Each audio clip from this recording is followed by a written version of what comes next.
हरिश्चंद्र बाजार से अब शमशान की ओर जा रहे हैं और वहां पर हरिश्चंद्र ने देखा कि मुर्दे जल रहे हैं, लोग रो रहे हैं, लोग चीख रहे हैं। भाई शमशान में क्या होता है, लोग रोते हैं, मुर्दे जल रहे हैं, और वो भी काशी का शमशान जहां हजारों मुर्दे जलते हैं, चिताओं की आग बुझती ही नहीं है। वहां पर जब हरिश्चंद्र को खड़ा किया गया लाठी देकर, आंखों से आंसू आ गए। हे विधाता, तूने कहां लाकर खड़ा कर दिया। भक्तों, समय कहीं भी लाकर आपको खड़ा कर सकता है। ये समय है, जो कल तक राजा था वो आज शमशान में जो भी लोग आते हैं ना मुर्दा लेकर के, उनके ऊपर का कफन ये लेते हैं और टैक्स के रूप में जो मुर्दा आएगा उसे जलाने का टैक्स लेते थे। 1 पैसा 2 पैसा जो भी निर्धारित था वो लेना था। हरिश्चंद्र बोले अपने मालिक से जिनने खरीदा था कि हमारा भोजन, तब उन्होंने कहा कि तुम्हारा भोजन यहीं पर।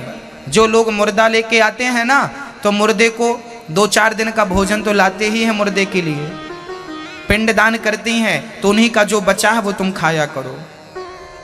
राजा हरिश्चंद्र 56 भोग खाने वाले, मुर्दे को जलाने के बाद जो वहां पे चावल बनता था, पिंडदान होता है ना मुर्दे के, वहां पे उसी पिंड को हरिश्चंद्र को खाना था। वहां पर जो लोग लाते थे खाने के लिए, मुर्दे के लिए, कि इनके यहाँ पर वो बचा हुआ अन्न नहीं होता था, तो वहां पर जो चावल गिर जाते थे जो भी, उसे समेट कर उसी चिता की आग में एक पात्र रख करके और वो खिचड़ी बनाकर गंगा जल डालकर खाते थे। ऐसी विषम परिस्थितियों में भी हरिश्चंद्र ने धर्म नहीं छोड़ा। धर्मो रक्षति रक्षिता। धर्म की परिभाषाएं क्या हैं? ये परिभाषाएं, ऐसा होता है धर्म। धर्म के लिए बिकना पड़े तो बिक जाओ, मरना पड़े तो मर जाओ, यही धर्म है। राजा हरिश्चंद्र ये भी तो कह सकते थे कि मैं तुम्हें क्यों दूं अपना राज्य दान में, क्या जरूरत थी देने की, नहीं देते तो कौन क्या कर लेता, लेकिन दिया ना। धर्म की रक्षा जो करनी थी। समय ने करवट क्या लिया, एक दिन रोहित, अब वो पंडित जी के घर कुएं से पानी भर रही है, पंडितानी बीमार पड़ी है, तो उसे नहलाना, उसे उसकी नित्य क्रिया करना, सब काम करती है। एक बहू अपनी सास की क्या सेवा करेगी जो तारा ने पंडितानी की सेवा की। क्योंकि वो धर्म की बेड़ियों में बंधी थी और आपको धर्म की परवाह ही नहीं है। कौन धर्म की परवाह कर रहा है? आज बेटा अपने माँ बाप की सेवा नहीं करता, दूसरों की, गैरों की तो छोड़ दीजिए, किसे पड़ी है धर्म की?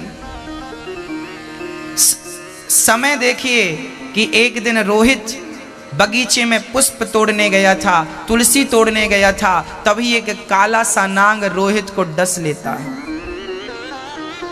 रोहित को डसा, सांप का जहर गया, बस प्राण निकलने लगे। मां मां करके चिल्लाने लगे रोहित। बस कहने लगे भैया कोई हो तो मेरी बात सुन रहा हो तो जाओ मेरी माँ से कह दो कि तेरे बेटे को रोहित ने डस लिया, बेटे को सांप ने डस लिया, और माँ को पता ही नहीं कि मेरे बेटे को सांप ने डस लिया। रास्ते से निकलने वाला एक मुसाफिर देखा कि कोई बालक चिल्ला रहा है, जाकर देखा भाई क्या हुआ, बोले मुझे सांप ने डस लिया, आगे मेरी माँ मिलेगी, माँ से कह देना कि रोहित नाम के बेटे को सांप ने डस लिया। अब वो जाकर चिल्लाने लगा भाई रोहित किसका बेटा है, रोहित किसका बेटा है? तारा निकल कर आई मेरा बेटा है। क्या हुआ? बोले तेरे बच्चे को सांप ने बगीचे में। जाकर लगी बेटा रोहित बेटा रोहित। तब तक पंडित जी ने आवाज लगाई यहाँ आओ यहाँ आओ, महाराज मेरे बेटे को सांप ने डस लिया। खबरदार जो ऐसी बातें की तुमने, अभी घर में काम पड़ा है, बर्तन पड़े हैं, पूजा की तैयारी करनी है, वो पंडितानी की सेवा बाकी है, और तुम जाने लगी महाराज मेरा बेटा मर गया, सांप ने डस लिया। पंडित जी बोले सांप ने डस लिया, कोई बात नहीं अभी काम कर लो फिर चली जाना। पंडित जी ने जाने नहीं दिया, पंडित जी ने जाने नहीं दिया। तारा ने उस स्थिति में काम किया, पंडितानी की सेवा की, पूजा की तैयारी की, सारा काम किया, पूरा दिन सेवा में लगा चला गया। जब पंडित जी पंडितानी रात के 10 बजे सो गए तब फुर्सत मिली। अब वो बेटे को देखने गई है। बेटा सुबह का मरा और रात्रि को 10 बजे माँ को फुर्सत मिल रही है अपने बेटे को, मरे हुए बेटे को देखने की। दौड़ी दौड़ी बगीचे में गई, बहुत देर हो चुकी थी, बेटा मर चुका था। जैसे ही माँ ने बेटे को देखा लिपट गई, बेटा रोहित, बेटा रोहित, मैं कितनी अभागिन हूं बेटा कि तेरी मौत पर भी मैं टाइम से ना आ सकी। समय से आ जाती, किसी वैद्य के पास ले जाती तो शायद तू बच जाता बेटा। रोती रोती रोती वो अकेली ही रोने वाली थी और कोई जमाना, कोई साथ में था भी नहीं कि कोई रोने के लिए सहायता करे। कोई कंधे पे हाथ रखने वाला नहीं था। तारा को लगा बच्चा यहाँ पड़ा रहेगा, कीड़े मकोड़े खा जाएंगे, कम से कम इसका अंतिम संस्कार तो कर दूं। गोद में लेकर हरिश्चंद्र की पत्नी, आज वो राजा जो एक छत्र राजा था, आज उसका बेटा मरा तो कोई रोने वाला नहीं था। तारा ने बेटे को उठाया, गोद में लिया, और तो ठीक था, बच्चे को ओढ़ाने के लिए कफन का टुकड़ा तक नहीं था। तब माँ ने अपनी आधी साड़ी फाड़कर रोहित को ओढ़ाती है और गोद में लेकर के शमशान की ओर चलती है। शमशान में गई तो समय ने वहां भी करवट ले लिया। वहां पर जाकर गंगा के किनारे रोने लगी। अभी गांव में रो भी तो नहीं सकती थी, लोग जाग जाएंगे। अब शमशान में वो रो रही है। तब हरिश्चंद्र की आंख खुली। कौन है? हरिश्चंद्र भी बड़े भयंकर लगने लगे थे। चिताओं का धुआं शरीर में लगता, शरीर काला पड़ गया। जिस दिन से वहां पर थे बालों में कोई कंघी नहीं हुई थी। लाठी का डंडा, एक डंडा हाथ में और बाल में काला सा कपड़ा बांध करके और बस वहां पहरा देते रहते थे। शरीर जर्जर हो चुका था, काला पड़ गया था, डरावने लगने लगे थे हरिश्चंद्र। आज महाराज जी ने हम सभी लोगों को बहुत ही उत्तम एवं शिक्षाप्रद कथा सुनाई है।